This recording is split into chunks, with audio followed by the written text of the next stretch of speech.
Ah, o trading. O fascínio é inegável, não é? Aquela promessa de liberdade financeira, de ser o próprio chefe. Só que a realidade, para a maioria, é bem diferente e até um pouco brutal. Vamos mergulhar fundo na psicologia, na mente que separa os traders que vencem do resto. 95%. Esse é o número. Segundo o Mark Douglas, autor de um livro que é praticamente a bíblia do assunto, essa é a taxa de traders que simplesmente não conseguem ter um sucesso consistente. É uma estatística que, olha, assusta. E aí surge a grande pergunta, né? Por que tanta gente falha no trading? E o mais curioso, estamos falando de pessoas super bem-sucedidas em outras áreas da vida, sabe? Médicos, engenheiros, empresários, gente inteligente que de repente encontra no mercado um desafio que parece impossível. O que acontece ali? Então, a resposta para isso é, por mais estranho que pareça, um paradoxo. As mesmas habilidades, os mesmos talentos que fazem alguém ter sucesso na vida, podem ser exatamente o que leva essa pessoa ao fracasso no mercado. Olha só que contradição. Na vida, a gente é recompensado por estar certo, por ter o controle das coisas, por evitar erros. É assim na escola, no trabalho. Agora, no trading, a mentalidade precisa ser o exato oposto. É sobre aceitar que não se sabe tudo, é pensar em probabilidades e não em certezas, e o mais difícil, abrir mão daquela necessidade de saber o que vai acontecer.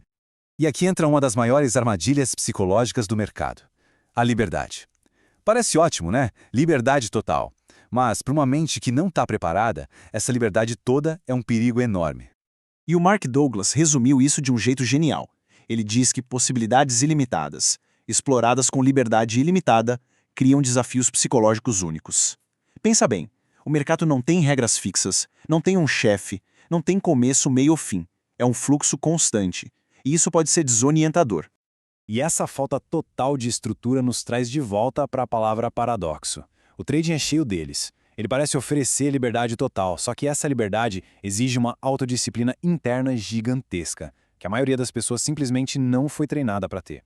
Para pensar. Desde que a gente nasce, a gente vive em ambientes com estrutura. A família tem regras, a escola tem regras, o trabalho tem regras. A gente é condicionado a seguir estruturas externas. E aí, de repente, a gente chega no mercado onde não tem nada disso. Essa falta de estrutura externa cria um conflito interno, uma resistência enorme em criar e principalmente seguir as próprias regras. E é justamente isso que é necessário para sobreviver.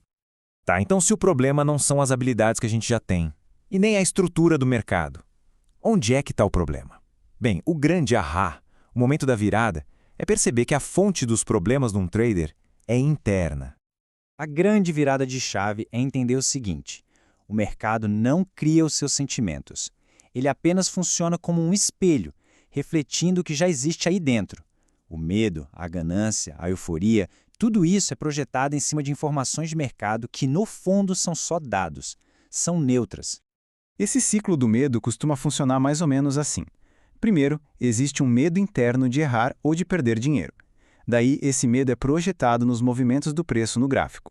De repente, o mercado, que é só um monte de gente comprando e vendendo, passa a ser visto como um inimigo, uma entidade ameaçadora. E, claro, a culpa é colocada no mercado, e não no estado interno de cada um. Essa citação é uau, ela é muito poderosa. Se alguém se pega culpando o mercado ou se sentindo traído por ele, isso é um sinal claro de que essa pessoa ainda não aceitou uma verdade fundamental. O mercado não deve absolutamente nada a ninguém.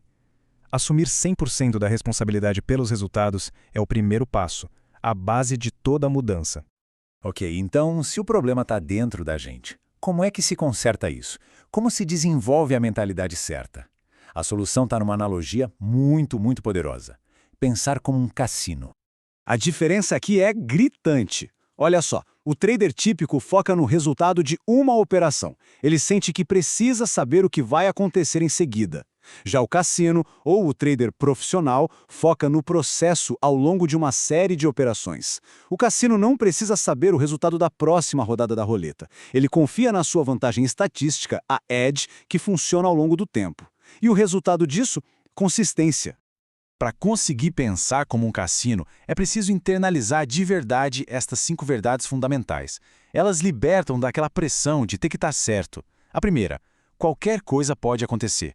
A segunda, não é preciso saber o que vai acontecer para ganhar dinheiro. A terceira, ganhos e perdas vêm de forma aleatória. A quarta, uma vantagem é só uma probabilidade um pouco maior de algo acontecer. E a quinta, cada momento no mercado é único, não se repete. Tá, muito legal na teoria. Mas e na prática? Como é que a gente realmente constrói essa mentalidade no dia a dia?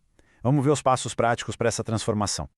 O caminho para a consistência passa por seguir esses 7 princípios. Primeiro, identificar suas vantagens de forma objetiva, sem achismos. Depois, definir o risco de cada operação antes de entrar nela. Terceiro, e talvez o mais importante, aceitar completamente esse risco. Quarto, agir sem hesitar quando a sua vantagem aparecer. Quinto, realizar os lucros quando o mercado te dá essa chance. Sexto, nunca, jamais, violar seus próprios limites de risco. E por último, ficar sempre de olho na sua própria tendência a cometer erros. E aqui está o pulo do gato. A chave não é só entender esses princípios, é criar experiências que reforcem eles na sua mente. O Douglas sugere um exercício bem prático. Operar uma amostra de 20 trades e tratar todos eles como se fossem um único grande evento. Isso ajuda a reprogramar o cérebro para finalmente pensar em probabilidades e não em resultados isolados. E para a gente fechar, fica uma pergunta que muda toda a perspectiva. E se o mercado não for o seu oponente? E se ele for, na verdade, o seu maior professor? Um professor que te mostra, sem dó, todas as suas fraquezas, mas que também te força a desenvolver disciplina, responsabilidade e um autoconhecimento profundo. Talvez a verdadeira vitória no trading seja essa transformação interna.